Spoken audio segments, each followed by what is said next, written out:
Welcome to the Phone Transformer channel. In today's video, we'll show you how to add a contact to a Samsung phone, step by step. If you find this video helpful, please subscribe to our channel for more tech tips and tutorials. Let's get started. Step 1. First, grab your Samsung phone and open the Contacts app. You can usually find it on your home screen or in the app drawer, depending on your setup. Step 2. Once inside the Contacts app, look for the plus icon at the top or right side of the screen.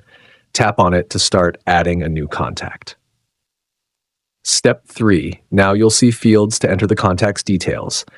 Begin with the name section and type in the name you'd like to save.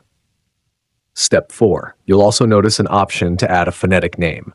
If you want, tap on this option and type the phonetic spelling of the name for easier pronunciation. Step 5. Next, move to the phone number field. Tap on it and enter the contact's number carefully. Step 6. If you'd like to include an email address, look for the email field, tap on it, and type in the email address. Step 7. Finally, double-check all the details you've entered. Once everything looks good, tap the Save button to add the contact immediately. Thanks for watching, and see you in the next video.